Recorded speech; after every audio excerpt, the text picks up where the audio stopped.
Oremos. Senhor nosso Deus, mais uma vez sentimos a Tua necessidade, sentimos o desejo de estarmos mais perto de Ti, sentimos o desejo de abrirmos a Tua palavra e ouvirmos mais mensagens. Use o Teu servo, Pai, ilumine-nos para que possamos compartilhar e estudar mais da Tua palavra, em nome de Jesus. Amém.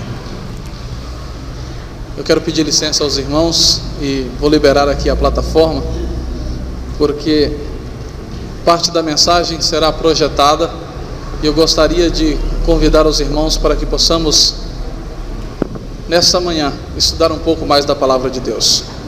O título desse sermão é Miss Universo. E eu quero perguntar aos irmãos, quantos já acompanharam e já viram esse concurso Miss Universo?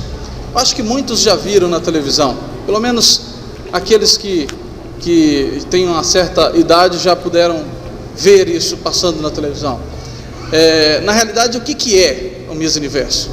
Miss Universo é a mais importante competição de beleza feminina, e essa competição de beleza feminina ela acontece e abrange vários países. Na realidade, muitos países mandam uma representante, e essa representante que passa pelas eliminatórias locais, essa representante vai concorrer em meio a outras mulheres que são selecionadas, e ali escolhe-se uma que é a Miss Universo. Na realidade, essa competição ela é assistida por cerca de 600 milhões de telespectadores no mundo. Só para termos ideia do que é isso, o Brasil tem hoje em torno de 180 milhões de habitantes. Então seriam 3 vezes a população do Brasil e mais um pouquinho de pessoas que acompanham e assistem a essa disputa, vamos dizer assim, pela beleza. E a cada ano escolhe-se uma pessoa que é a Miss Universo. Vejam só, existem alguns critérios para que a pessoa possa se candidatar ou concorrer ao título de Miss Universo. Primeiro, ela não pode ser casada. Então, se alguém aí já estava pensando em se candidatar, se for casada já não pode ser. Tem mais um critério: não pode ter filhos, tá? Não pode ter filhos. E mesmo que não seja casada, não pode ter filhos. O próximo ponto: não pode estar grávida, então também está fora, ok? Se não for casada e estiver grávida, também não pode participar. Mais um item: não pode ser menor que 18 anos.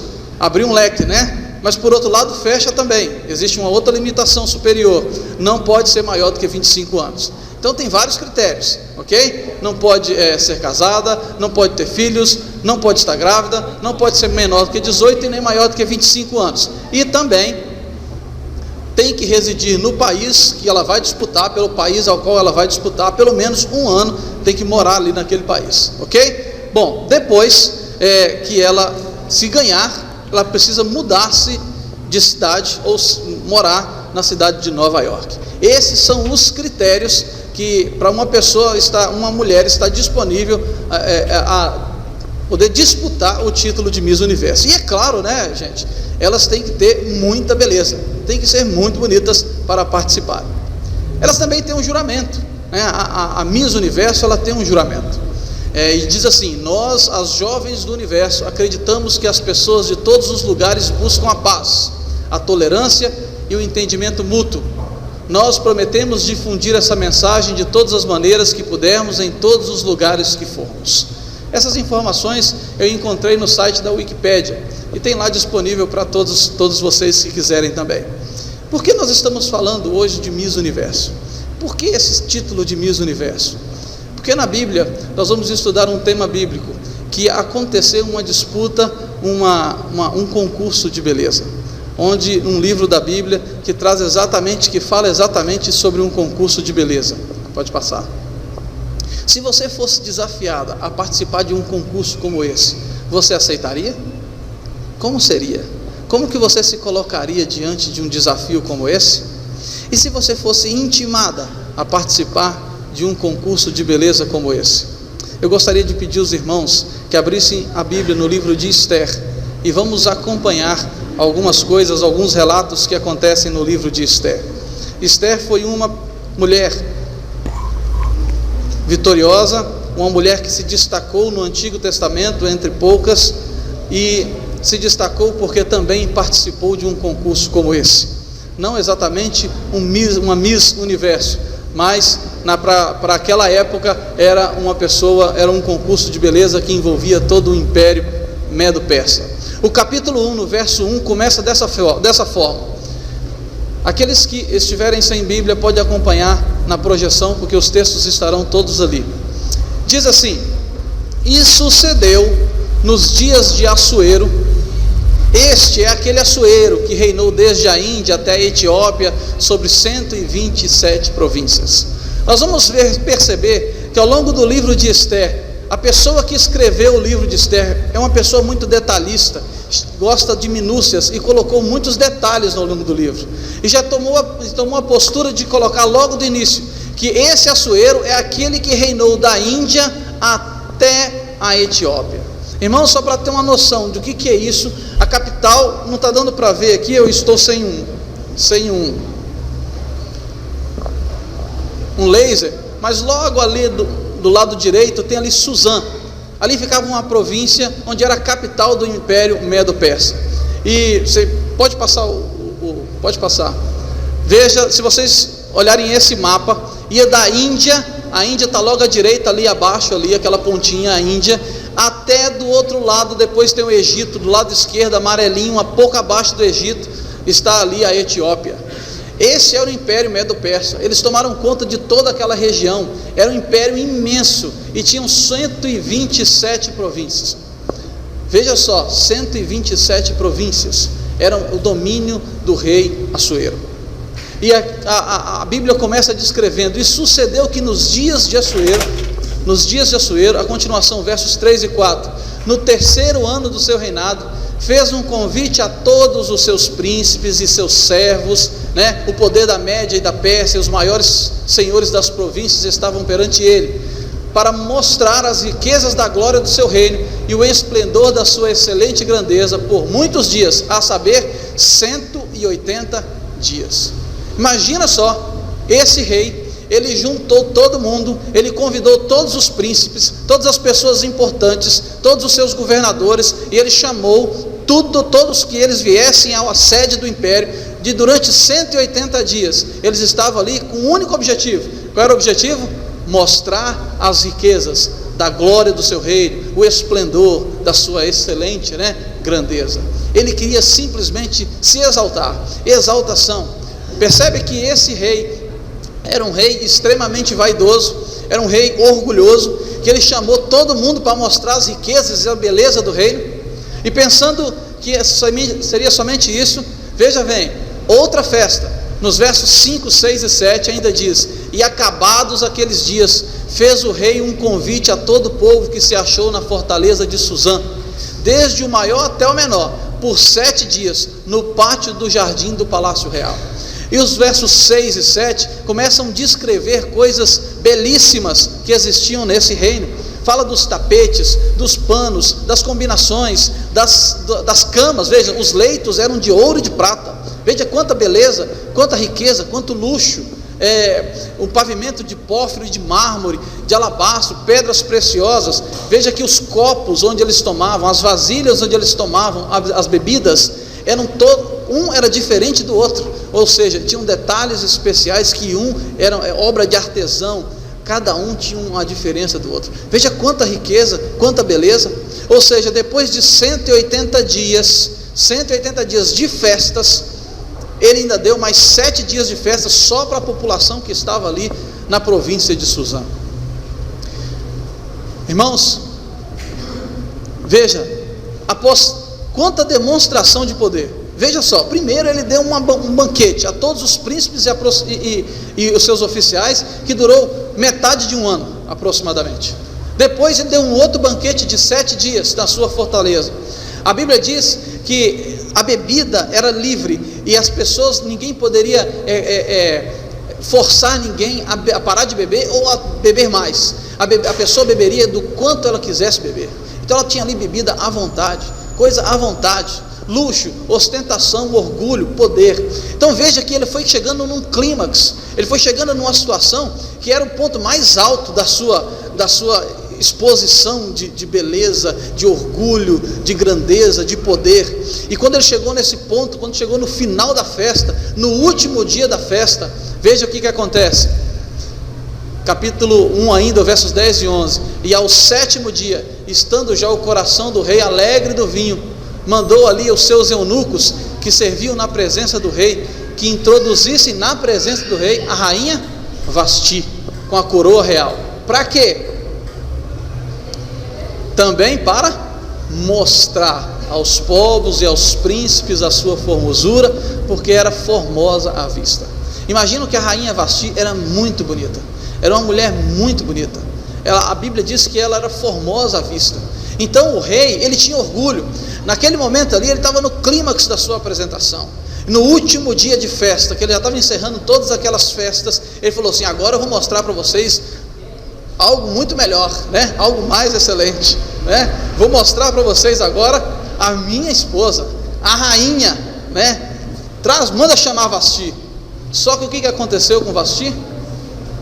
Vamos ver. Porém a rainha Vasti recusou vir conforme a palavra do rei, pela mão dos eunucos, pelo que o rei muito se enfureceu, ardeu nele a sua ira. Irmãos, naquele momento ali, foi uma sensação terrível para o rei. Imagina só, se isso nos dias de hoje, vamos supor que o presidente mandasse chamar alguém e essa pessoa se recusasse a vir. Imagine naquele tempo ainda que a sua esposa, a esposa do rei, o imperador, o grande líder de uma grande nação, se recusasse a ir a ter a presença do rei. Veja que dificuldade que foi. Pode passar. Irmãos, nós percebemos que Deus tem o controle das situações. Deus permitiu que todos esses acontecimentos seguissem, porque Deus precisava de uma pessoa ali no lugar de Vasti. Ele sabia que era um momento de colocar uma pessoa ali naquele reino, e Deus foi preparando o caminho. Veja só o cenário: primeiro ostentação, riqueza, luxo, glória, vaidade, orgulho, né? Mas de repente o rei sente um abalo muito grande, uma tremenda decepção. A rainha não quis desobedecer. Eu não vou.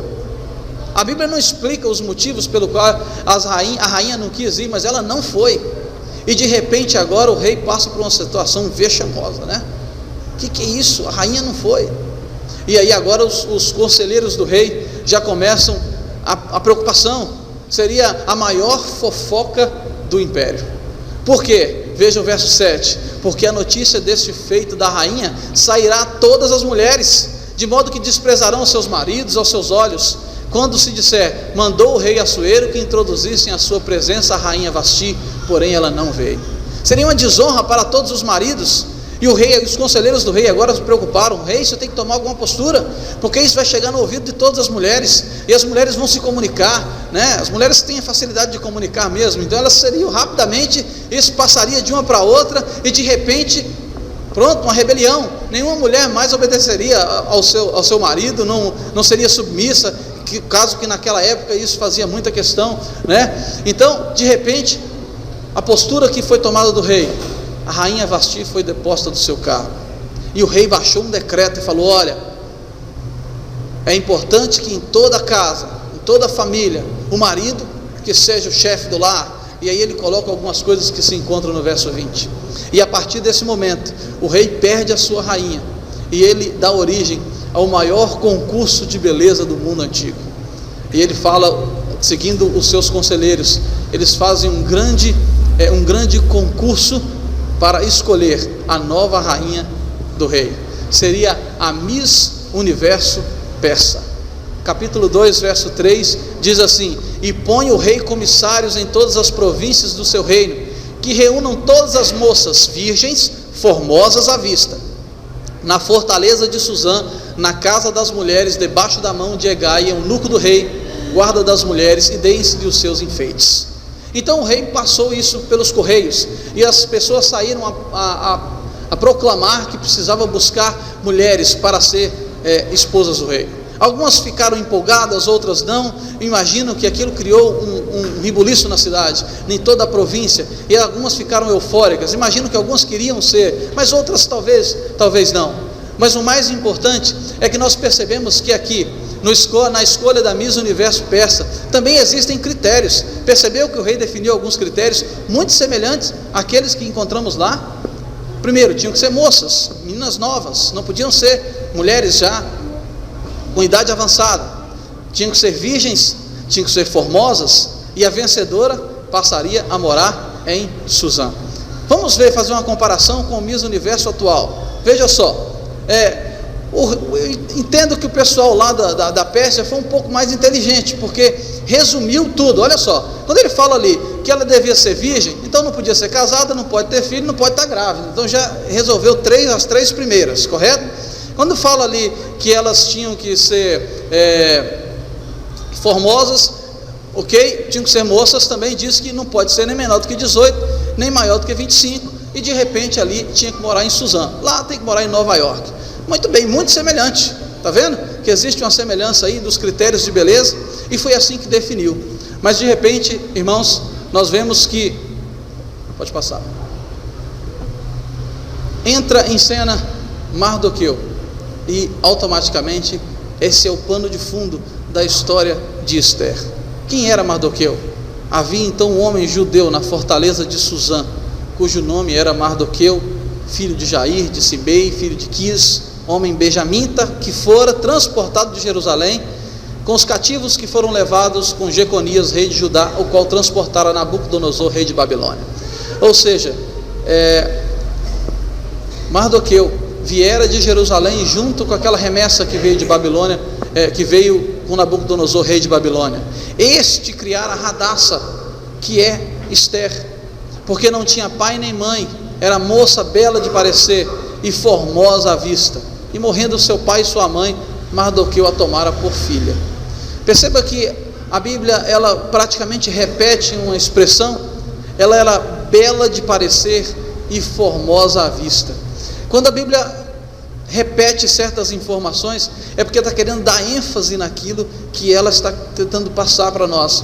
Então veja, bela de parecer e formosa à vista, é que ela era muito, mas muito bonita, e tinha ali Esther, Radassa, que se destacava entre aquelas moças. Ela estava ali já em Suzã, e quando tudo, nós percebemos, irmãos, que quando tudo parece na vida, tem um momento na vida que tudo parece que está dando errado, né? A pobre da Esther, eu começo a imaginar, a Radassa, né, em hebraico, era uma jovem órfã de pai e mãe, exilada num país estranho, com costumes estranhos, com deuses estranhos, com uma religião estranha. Ela estava ali agora, já não tinha seus pais, e tinha apenas o seu tio, e era tudo que ela tinha, era o tio. Mas de repente vem uma ordem do rei, que passaria recolhendo todas as moças bonitas e virgens, para que fossem ao palácio.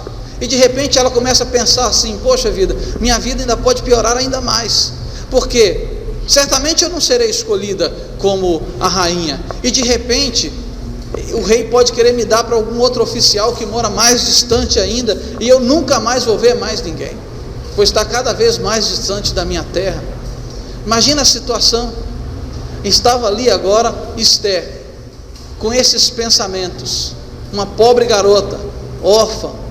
Parecia que tudo estava dando errado, mas parece que quando tudo está dando errado, irmãos, é que quando Deus está agindo na nossa vida.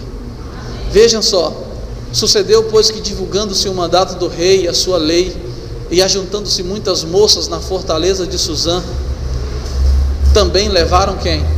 Esther. Perceba que Esther, ela não foi com as próprias pernas, ela foi levada. Todas elas foram levadas para o palácio do rei, e ficou ali sobre Hegai, que era o eunuco que guardava as mulheres. Esther foi levada, e a história vai continuando, que elas passaram, pode passar, e elas passaram por um tratamento especial de beleza. Olha que legal isso aí, né? Eu achei interessante isso, porque a moça, ela tinha um ritual antes de se apresentar ao rei. Quando elas chegavam lá, elas só iam encontrar com o rei 1 ano depois de ter chegado no palácio, e ela ficava com 6 meses fazendo um tratamento com óleo de mirra e 6 meses com especiarias e com perfumes, cada vez mais se preparando para o encontro com o rei, cada vez mais preparando a sua pele, o seu cheiro, o seu cabelo, né? Com todos os cosméticos, os mais avançados da época, para que ela estivesse pronta para encontrar-se com o rei.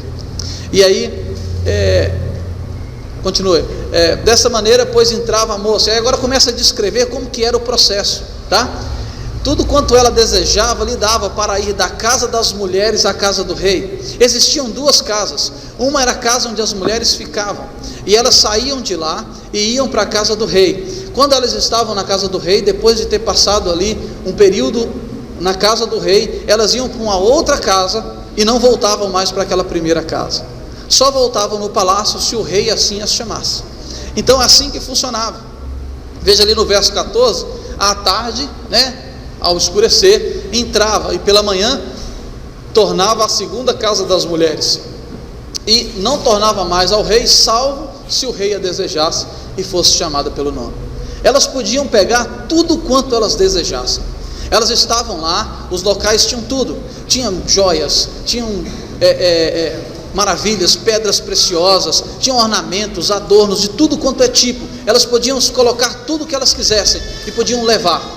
Tudo elas podiam usar para se apresentar da melhor maneira perante o rei, para encantar o rei e ser assim a esposa, ser assim a rainha.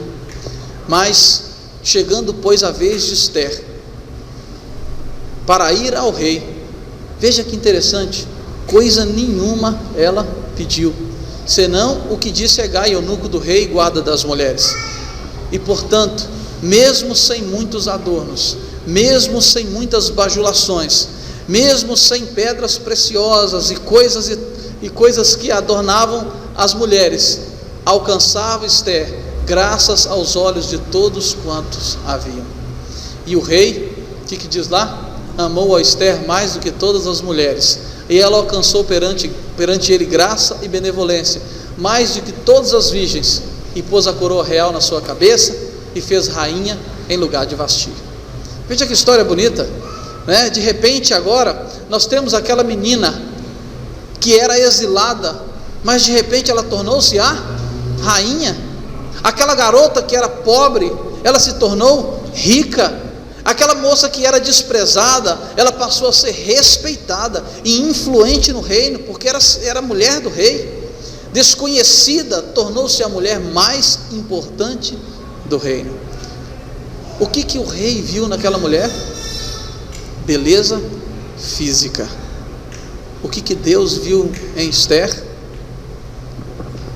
Porque o Senhor não vê como vê o homem, pois o homem vê o que está diante dos olhos, porém o Senhor vê o que está no coração.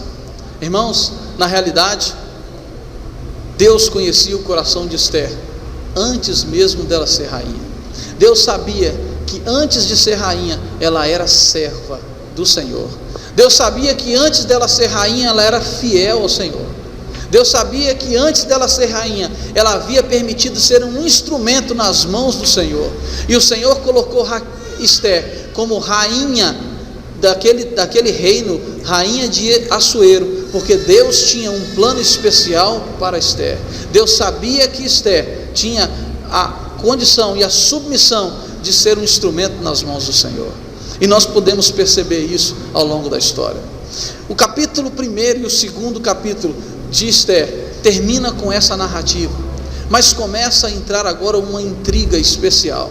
Nós vemos aqui a história de Mardoqueu e Amã, e o capítulo 3 começa depois dessas coisas, depois que Ester tornou-se rainha, depois que o rei deu mais uma festa para comemorar. Nessa festa, nesses meses de festa, ele abonou todos os impostos, e foi uma beleza para o reino, e todo mundo estava feliz, e Mardoqueu andava pelo pátio, andava pelas portas do palácio. Mas de repente, depois dessas coisas, o rei Assuero engrandeceu a Amã, o agagita, e o exaltou, e o pôs o seu lugar acima de todos os príncipes que estavam com ele. Amã era um homem muito cobiçoso, era um homem orgulhoso também, um homem perigoso. E todos os servos do rei que estavam à porta do rei se inclinavam e se prostravam perante Amã, porque assim tinha ordenado o rei acerca dele. Porém, irmãos, Mardoqueu não reverenciava Amã. Mardoqueu não reverenciava Amã, porque ele reconhecia que o único a quem ele deveria reverência e adoração era Deus. E Mardoqueu não reverenciava Amã, e aquilo irritou Amã. Por intermédio de Amã, no livro de Patriarcas, Profetas e Reis, página 600, terceiro parágrafo, diz que por intermédio de Amã, o Agagita, um homem inescrupuloso, colocado em elevada autoridade na Medo-Pérsia, Satanás operou neste tempo para contrapor-se aos propósitos de Deus. Satanás operou na vida de Amã, para que ele fosse um instrumento de Satanás, para acabar com o povo de Deus. Irmãos, mais um texto. Vendo, pois, Amã que Mardoqueu não se inclinava nem se prostrava diante dele, Amã se encheu de furor. Ele ficou muito bravo, ele se irou. O seu orgulho não permitia saber que todas as pessoas inclinavam-se e respeitavam, mas menos aquele Mardoqueu. Então ele passou a descobrir e procurou saber quem era Mardoqueu. Quem é esse Mardoqueu? De onde ele veio? Que povo ele pertence? Quem é esse Mardoqueu? E porém os seus olhos teve um pouco o pôr as mãos só em Mardoqueu. E Amã já procurou destruir a todos os judeus que havia em todo o reino de Assuero e ao povo de Mardoqueu. Veja como que Satanás usa. Satanás trabalhou em Amã para que ele pudesse destruir o povo de Deus. Não é a primeira vez que nós vemos relatos bíblicos do povo de Deus sendo perseguido. Não é a primeira vez que vemos ao longo da história o povo sendo perseguido. E, irmãos, não é a última vez que veremos o povo de Deus sendo perseguido. O povo de Deus, nós seremos ainda perseguidos. Amã odiava Mardoqueu e queria destruí-lo. Por quê? Porque não se inclinava perante Amã. Era uma questão de adoração. Era uma questão de adoração. O grande conflito no céu se estabeleceu por quê? Porque Satanás, Lúcifer, queria ser adorado. Uma questão de adoração. O grande conflito final que se estabelecerá aqui neste mundo, que estamos muito próximos dele, se estabelecerá devido a quê? Devido ao povo de Deus que não adorará a besta e nem a sua imagem. É uma questão de adoração. Veja, irmãos, qual foi a desculpa que Amã usou para convencer o rei? Verso 8.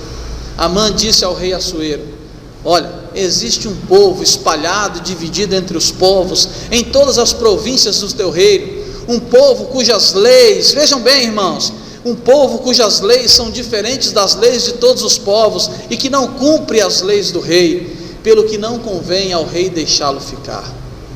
Veja a desculpa que ele queria resolver um problema pessoal. Ele mostrou um povo que tinha leis diferentes, que viviam de maneira diferente.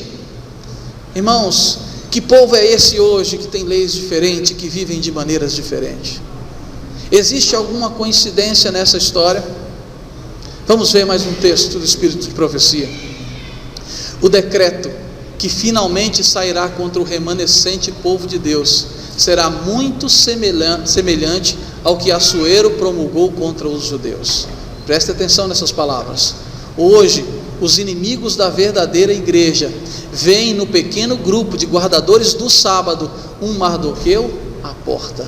Assim como Mardoqueu estava à porta do palácio, os inimigos de Deus veem os guardadores do sábado como um Mardoqueu à porta. Uma peça de empecilho, uma pedra de tropeço para eles. A reverência do povo de Deus por sua lei é uma constante repreensão aos que têm deixado o temor do Senhor e estão pisando o seu sábado. Isso, em muito breve, vai incomodar de uma forma tamanha essas pessoas, que sem dúvida alguma a perseguição é a mesma coisa que aconteceu com os judeus, estará acontecendo conosco. Alguns que hoje estão vivendo na terra verão cumpridas essas palavras. Olha só, o mesmo Espírito que nos séculos passados levou os homens a perseguirem a verdadeira igreja, levará no futuro a adoção de uma conduta similar para com os que mantêm sua lealdade a Deus. Mesmo agora, irmãos, eu não quero aqui levantar aqui polêmicas, né? Nem ser imediatistas, mas é o que está escrito na palavra de Deus. Mesmo agora estão sendo feitos preparativos para este último grande conflito. Amém? Amém. Estamos muito próximos e os motivos são os mesmos. Percebem que os motivos que levaram a Assuero ser induzido por Amã, que era uma pessoa que estava sendo sob o domínio de Satanás, os motivos serão os mesmos que induzirão muitos outros dirigentes a nos perseguirem e a perseguirem o povo de Deus. Capítulo 4, verso 15: os correios, pois, impelidos pela palavra do rei, saíram, e a lei se proclamou na fortaleza de Suzã, e o rei e Amã se assentaram a beber, porém a cidade de Suzã estava confusa. Aquilo foi uma situação perplexa. Existiam ali muitos judeus, atrocidades estavam próximas de acontecer, foi marcada uma data para isso acontecer, mas o que mais me admira é que o rei e Amã assentaram-se para beber. Enquanto o mundo assenta-se para beber, o povo de Deus ajoelha-se para orar. Essa deve ser a nossa postura mediante as tribulações da vida. Estaremos enfrentando dificuldades, mas nós não podemos nos assentar, irmãos. Nós temos que nos ajoelhar para buscar de Deus força e sabedoria. Esther teve medo? Teve medo. Esther estava no palácio, ninguém sabia da sua relação com Mardoqueu, aquilo eles haviam ocultado, e de repente ela estava ali um pouco temerosa e com medo, mas a resposta que Mardoqueu falou para ela: Esther, e quem sabe se para tal tempo como este chegasse a este reino? Esther, quem sabe se para tal tempo como este não vieste? É para isso mesmo que Deus quer te usar. É para essa situação que Deus te colocou aí. Você está achando que você virou rainha assim de qualquer jeito? Tudo isso aconteceu porque Deus tinha um plano para livrar os seus filhos. Deus sempre tem um plano para nos livrar, irmãos. Deus sempre está conosco. Vejam só, neste campo, Profetas e Reis, página 606, nesse campo se travará o último grande conflito na controvérsia entre a verdade e o erro. E nós não somos deixados em dúvida quanto ao desfecho. Nós não temos dúvida do que vai acontecer, irmãos. Hoje, como nos dias de Esther e Mardoqueu, o Senhor vindicará a sua verdade e seu povo. Amém. O Senhor estará conosco. O Senhor vindicará o seu povo e a sua verdade, e é isso que nos enche de confiança para seguirmos à frente, porque assim como Deus levantou Esther, uma pessoa que para tal tempo fora colocada ali, Deus levantará outras pessoas que em nome do Senhor estarão agindo e nos ajudando, quer seja pessoas ou quer seja os seus anjos estarão conosco. Irmãos, eu gostaria de falar um pouquinho sobre Esther e o grande conflito. Estamos chegando no final dessa mensagem, e Deus faz um convite, que Ele quer Misses Universos em universo de Deus. Ele está preparando um povo para ser o seu povo representante, e Deus está escolhendo algumas pessoas, Ele está convidando todas as pessoas, e existem, assim como nos critérios do mundo, existem alguns critérios de Deus.